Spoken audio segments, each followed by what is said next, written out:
Okay, I am having a chat with Alexander Fried. He has just informed me that he is not 11, he is 10, in fact, in fifth grade. And Alex, I'm going to call him Alex from here on out. Alexander is too czarist. I don't know. You know, Alexander the Third, Alexander the First. Let's just call you Alex Fried, okay?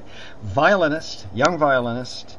Alex is about to play with the West Coast Chamber Orchestra on Memorial Day, the 26th Monday of May. He's going to play the double concerto of Bach, double violin concerto of Bach, with Tamsin Besicki, the concertmaster of the West Coast Chamber Orchestra. Alex, what is going on? Your dad, Paul Fried, is a famous flutist. How come no flute? What brought fiddle into your life? Well, that's a good question. When I was young, I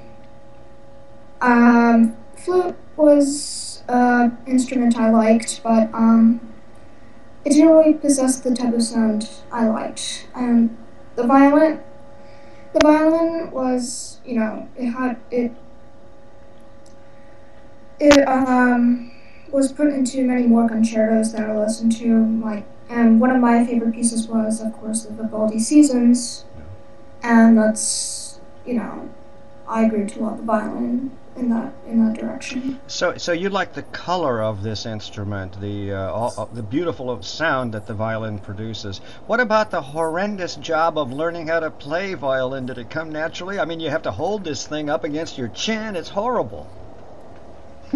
Well, I mean, I didn't really mind having to go through that in my point of view right now. I mean, it was, of course, much different from a flute, but I didn't mind having to do certain things on the violin that others would. So, But what happened is something about the violin caught your attention, and dare I ask, since you're 10, going on 11, I hope, when did something say, hey, this thing is interesting, this violin? How old were you? Do you remember?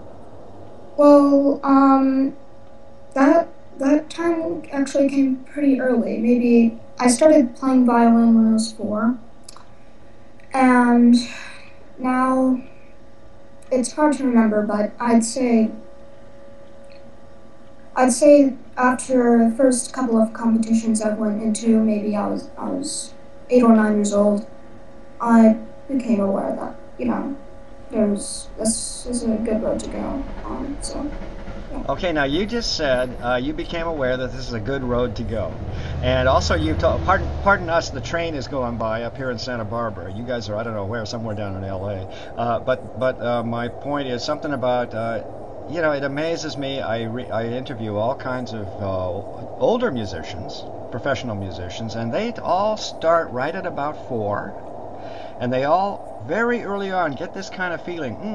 This one feels right. This is the way I'm going to go, as you said. Now, are you saying to me, Alex, at 10 years of age, are you telling me you're going to pursue violin as your career? Let's talk turkey here. Um, from my point of view, right now, it seems so. Yes. So there's nothing about neuroscience or biological secret interest or anything going on? No. Okay. So I think you're probably going to chase the musical career. Now let's talk a little bit about that Bach double violin concerto. Will Yes. this be your first public performance or not of the concerto coming up on the 26th? Um. Well, what do you mean by public? Oh, in front of an audience. Well, I've had many recitals before, of course, but this is going to be the first time I've ever played with the orchestra, so I'm excited. Yes. Yeah, that is exciting. That is exciting, and a real challenge. I don't know if you probably have not had rehearsals. It'll be one of those quick kind of rehearsals on the day of performance kind of thing. That's kind of scary, I must say.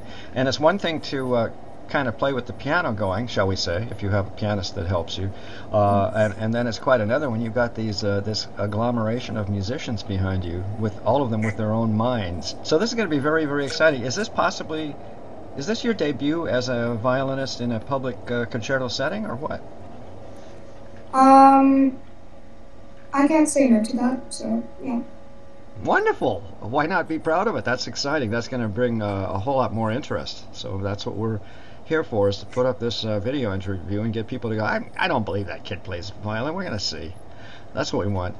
How difficult is the work for you in terms of your fingers? You're using a full-size violin, I presume now, yeah? No, 7/8. A 7/8, okay. And how does the concerto fall under your fingers? How does that, is it feeling good or is it still pretty tough? Obviously, when I was young, I always dreamt to play this piece. It was one of the favorite pieces that I liked, but I rarely listened to it because we never had one of its recordings. Hmm. So now when I play it, you know, I play by ear. So it's, the the simplicity of it. It just, I enjoy it. So it's right now, it goes pretty smooth. And when you just said you play by ear, you do read music, of course. Yes, yes. Yeah. So what did you mean by that? I play by just the way it feels in your head? What? Well, I just, for example, when I was young, and I did not play the piano. I did not play the violin. I still improvised on the piano, and I often, took melodies I heard on the CD, improvised it on the piano, made new melodies out of it. So that's where I get it from. You know what? It sounds like you're a natural for sure. It's a very nice life, you know. There are all kinds of receptions after concerts, lots of food, and all kinds of good stuff. This performance coming up, I'm going to do my pitch here a little bit, is with the West Coast Chamber Orchestra. This is I think it's their 32nd or something performance of Bach by candlelight. It's going to be in the beautiful United Methodist Church in Santa Barbara with candles all over the place, all Bach. What's the ambition after this? I mean, you're going to have your debut with the West Coast Chamber Orchestra in Santa Barbara, this wonderful concert. What's next? I mean, sixth grade is next, but what after that? Well, I'm not really sure. A couple months ago, we tried to prepare to go to enter the Colburn the Colburn pre academy, and I think once I'm in Colburn, like I already am, and I work hard on getting into Colburn subjects, and I can just go from there.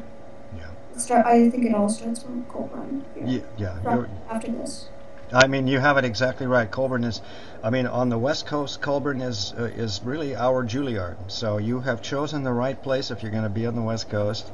The gorgeous, growing, major metropolis of Los Angeles these days. I think you're making the right decision to stay here. Alex, is there anything else you want to tell me about this moment coming up for you in about a week's time on Monday, the 26th of May? Well, I mean, it's very, it's really hard to, it's really hard to say what I think of it. I don't remember being in this church, and I'm really not sure what's going to happen at this point, so I can't really answer that. Hey, by the way, that's what music making is all about. You never know, and especially on one of those gigs where you come in, you rehearse, you play, boom, slam bam, it's done. Alex, I think we've about covered the territory. What elementary school you told me earlier? What elementary school are you going to? Summerland Elementary School. And does that have an orchestra or any kind of instrumental program, Sunland? It has a instrumental program. Well, it used to, and of course, it's a very bad orchestra. That's because the funding and all the rest is having a hard time in terms of funding the arts in schools. It's a private school or a public school? It's a public school, so there. So it's hard. It's hard. It's too bad. You're going to be an example of turning this around so people will understand how important the arts are for young minds and young talents. Alexander Fried, violinist, who will be playing the Bach Double Concerto on Monday, Memorial Day, the 26th of May in Santa Barbara. It's going to be very exciting at 8 p.m. with the West Coast Chamber Orchestra. I'm looking forward to meeting you. I'm looking forward to hearing you play, so watch out. Great pleasure talking to you, Alex. We're done. Thank you. Sure. Bye.